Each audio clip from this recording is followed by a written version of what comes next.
Hello दोस्तों, आपका स्वागत है हमारे चैनल जीके मास्टर में। और आज हम लोग बात करेंगे भारत सरकार के द्वारा पुरानी पेंशन प्रणाली को लागू नहीं करने का संकेत दिया गया है और इसमें एनपीएस में ही कुछ बदलाव करने का संकेत दिया गया है कि अंतिम वेतन का 50% पेंशन दिया जाएगा, लेकिन ओपीएस लागू नहीं किया जाएगा। चलिए आपको पूरी अपडेट दिखाते हैं। इससे पहले अगर चैनल पर नए हैं तो प्लीज़ चैनल को सब्सक्राइब कीजिएगा, शेयर कीजिएगा और लाइक कीजिएगा। देख लीजिए, यहाँ सरकार का संकेत बहाल नहीं होगी पुरानी पेंशन योजना। और यहाँ मतलब कि बहुत ही दिक्कत हुआ सरकारी कर्मचारियों को। पेंशन हाल के चुनावों में राजनीतिक बहस का एक अहम मुद्दा बनकर उभरा है। आम बजट 2024-25 में भी पेंशन को लेकर कुछ खास संकेत हैं। परोक्ष तौर पर यह भी तो संकेत दे दिया गया है कि पुरानी पेंशन योजना लागू करने की सरकार की मंशा नहीं है।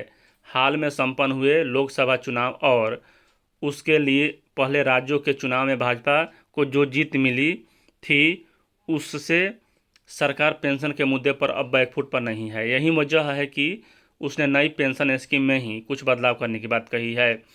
वित्त मंत्री निर्मला सीतारमण ने कहा कि एनपीएस की समीक्षा के लिए गठित समिति ने अपने काम में काफ़ी प्रगति की है। इसमें केंद्रीय सरकारी कर्मचारियों की तरफ से भी रचनात्मक दृष्टिकोण वाला सुझाव मिला है।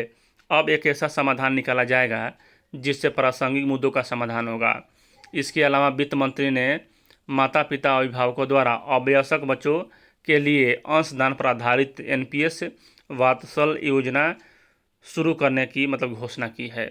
व्यस्तता की आयु होने पर योजना को आसानी से एक समान एनपीएस खाते में बदला जा सकेगा। सरकार का यह फैसला पेंशन को लेकर मौजूदा विमर्श का एक व्यवहारिक समाधान निकालने की कोशिश है। अभी नई पेंशन स्कीम यानी कि एनपीएस के तहत नौकरी में आने के बाद आमतौर पर लोग खाता खोलते हैं। एनपीएस वात्सल के तहत बचपन से ही बुढ़ापे में अपनी पेंशन के लिए पैसे जमा करने की कोशिश शुरू कर दी जाएगी।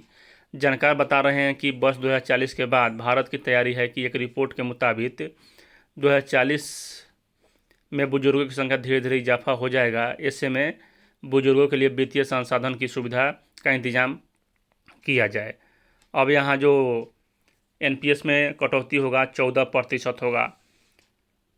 नई कर व्यवस्था में नई पेंशन एनपीएस को और अधिक आकर्षक बनाने के लिए वित्त मंत्री ने नियोक्ताओं द्वारा एनपीएस पर किए जाने वाले व्यय की कटौती को कर्मचारी के वेतन से 10% से बढ़ाकर 14% कर दिया है।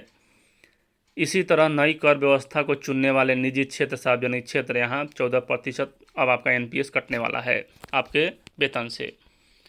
तो यहाँ नई पेंशन स्कीम ही रहेगा, यानी कि एनपीएस ही रहेगा, लेकिन उसमें आपको सुविधा दिया जाएगा। इसी बात का यहाँ कमेटी बना है और कमेटी निर्णय जल्द लेगी। तो चलिए, यहाँ यही अपडेट है। वीडियो देखने के लिए धन्यवाद।